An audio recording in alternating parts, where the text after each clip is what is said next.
204 divided by 6. Here 6 is a divisor, so we need multiplication table of 6. 6 times 0, 0, 6 times 1, 6, 6 times 2, 12, 6 times 3, 18.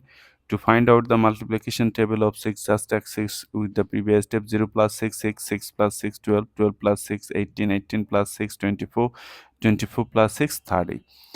Look, 6 goes into 2 how many times? 0 times, as 2 is less than 6, so 0 times 6, 0, subtract 2, bring down this 0, 20. 6 goes into 20 how many times?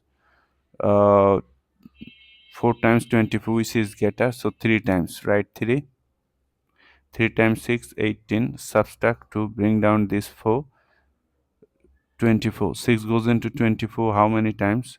6 goes into 24 4 times.